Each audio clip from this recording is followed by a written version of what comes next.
Any अपने कमरे में सो रही थी। तभी उसकी मॉम ने पुकार लगाई, एनी उठ जाओ, स्कूल जाने के लिए लेट हो रहा है। लेकिन वो तब भी सो रही थी। फिर उसकी मॉम उसके रूम में आई और एनी से पूछा कि क्या हुआ, तुम अभी भी तैयार नहीं हुई, स्कूल नहीं जाना तुम्हें? एनी ने जवाब दिया, नहीं। एनी की मॉम ने पूछा, क्यों नहीं जाना स्कूल? एनी ने बताया, मेरी तबीयत ठीक नहीं लग रही। एनी की मॉम ने पूछा, क्या हुआ तुम्हें? एनी ने बताया, मुझे बुखार आया है। एनी की मॉम ने फीवर चेक करने के लिए एनी के सर पे हाथ रखा और कहा कि ठीक है, आज रेस्ट लो, मैं डॉक्टर का अपॉइंटमेंट बुक करती हूँ, अभी थोड़ा सोने की कोशिश करो एनी। एनी की मॉम को बिल्कुल भी अंदाज़ा नहीं था कि जो लड़की बेड पर लेटी हुई थी वो उनकी बेटी एनी बिल्कुल भी नहीं थी, पर वो जो कोई भी थी बिल्कुल एनी की तरह लग रही थी। डिनर करते टाइम एनी की मॉम ने पूछा, तबीयत अब कैसी है तुम्हारी?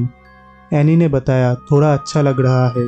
फिर मुझे भूख नहीं बोलकर एनी अचानक वहाँ से चली गई। एनी के मॉम डैड ये देखकर थोड़ा हैरान हुए।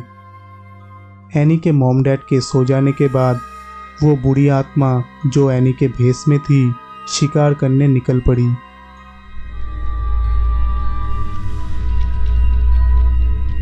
दूसरी तरफ एनी उस घर में तड़प रही थी और तो और उस शैतान ने एनी को खाना भी शुरू कर दिया और एनी दर्द से तड़पने लगी। वो शैतान अब रोज रात में बाहर निकलने लगी। जैसे ही एनी के पेरेंट्स सो जाते, वो शैतान रात के अंधेरे में रास्ते में निकल पड़ती इंसानी मांस के खोज में और सुबह लौट के एनी के बेड पर सो जाती। पूरे शहर में डर फैल गया। रात के अंधेरे में हर दिन किसी की मौत हो रही थी। किसी को भी नहीं पता था कि ये सब खौफनाक मर्डर के पीछे आखिर कौन है या क्या है। शांत और खुशहाल रहने वाला ये शहर आज मौत के अंधेरे में डूब चुका था। एनी के बर्ताव में अचानक चेंज देखकर उसके पेरेंट्स चिंता करने लगे, जिसके कारण एनी के मॉम को रात में नींद नहीं आती थी। वो बस यही सोचती थी कि एनी के साथ आखिर हुआ क्या है। उसकी फीवर के आज 4 दिन हो गए और तब से ही एनी अजीब बर्ताव करने लगी है। दिन में एनी अब किसी से बात भी नहीं करती। जो एनी सब कुछ अपने मॉम से शेयर करती थी, अब उनसे बात करना भी छोड़ दिया था। एनी ठीक से खाना भी नहीं खाती थी। एनी के पेरेंट्स उसे एक डॉक्टर के पास ले जाना चाहते थे, लेकिन वो बार बार ये बोलकर बात टाल देती थी कि वो ठीक है, उसे बस आराम की ज़रूरत है। एनी के मॉम ने एनी के डैड से कहा, एनी का बिहेवियर मुझे सच में चिंतित कर रहा है। मुझे कभी कभी लगता है एनी मेरी बेटी है ही नहीं।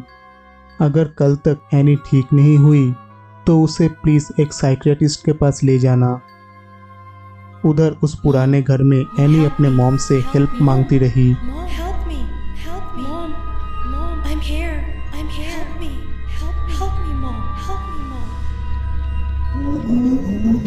अचानक एनी की मॉम की नींद खुली।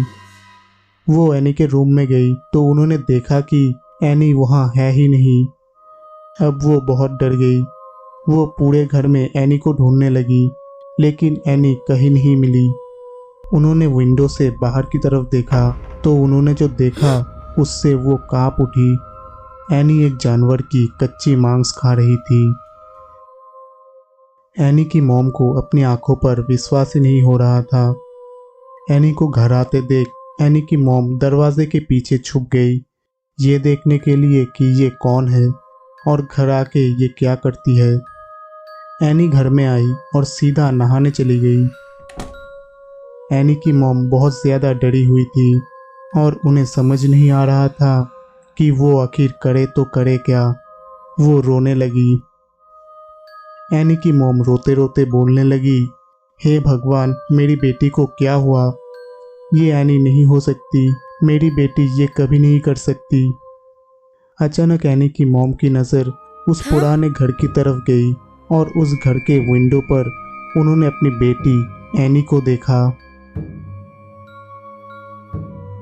तभी एनी की मॉम को याद आया, एनी ने बताया था कि उसने उस पुराने घर के विंडो पर किसी को देखा था। लेकिन जब एनी की मॉम देखने आई तो वहाँ कोई नहीं था। तभी पीछे से एनी के भेस में वो लड़की कही, आप मेरे रूम में क्या कर रहे हो? एनी की मॉम ने घबराते हुए बताया, कुछ नहीं, मैं बस तुम्हारी तबीयत चेक करने आई थी।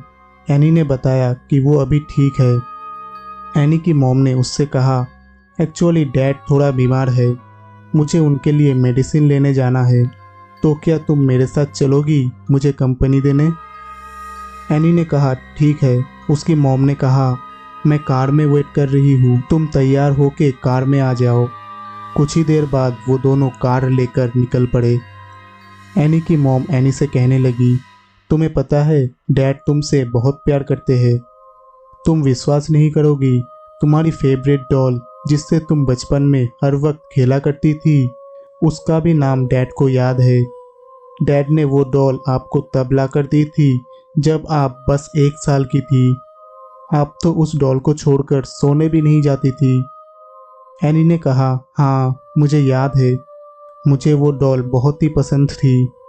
फिर एनी की मॉम ने जवाब दिया, सच में? मगर एनी डॉल्स बिल्कुल भी पसंद नहीं करती थी, उसके पास कभी कोई डॉल थी ही नहीं।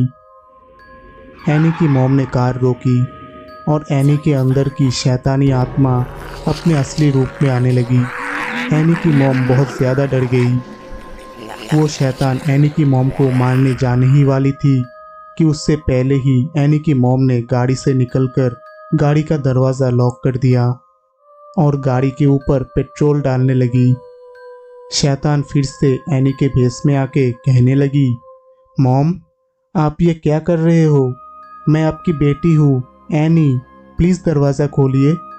एनी की मॉम ने जवाब दिया, तुम एनी हो ही नहीं सकती क्योंकि मेरी बेटी उस पुराने घर में बंद है। ये कहकर उन्होंने कार को आग लगा दी। एनी के पेरेंट्स तुरंत एनी को उस घर से बचाकर ले आए, मगर उसकी हालत बहुत ही ख़राब थी।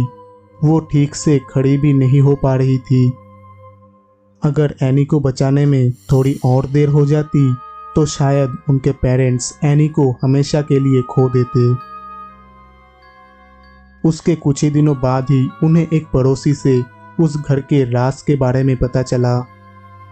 बहुत साल पहले उस घर में एक बूढ़ी औरत रहती थी।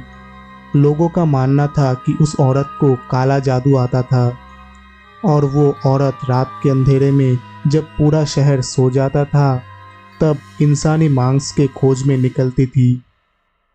वो अपनी मांस की भूख मिटाने के लिए रास्ते में आए किसी को भी मार डालती थी। एक दिन वो औरत पकड़ी गई और शहर के लोगों ने मिलके उसे उसके ही घर में लॉक कर दिया। कुछ दिनों बाद ही वो वही तड़प तड़प कर मर गई। पर ये किसे पता था कि उसकी शैतानी आत्मा फिर से एनी के रूप में वापस आ जाएगी। ये सब कुछ सुनने के बाद एनी की फैमिली अगले ही दिन वो घर छोड़ देती है और शहर में होने वाली मर्डर भी बंद हो जाती है।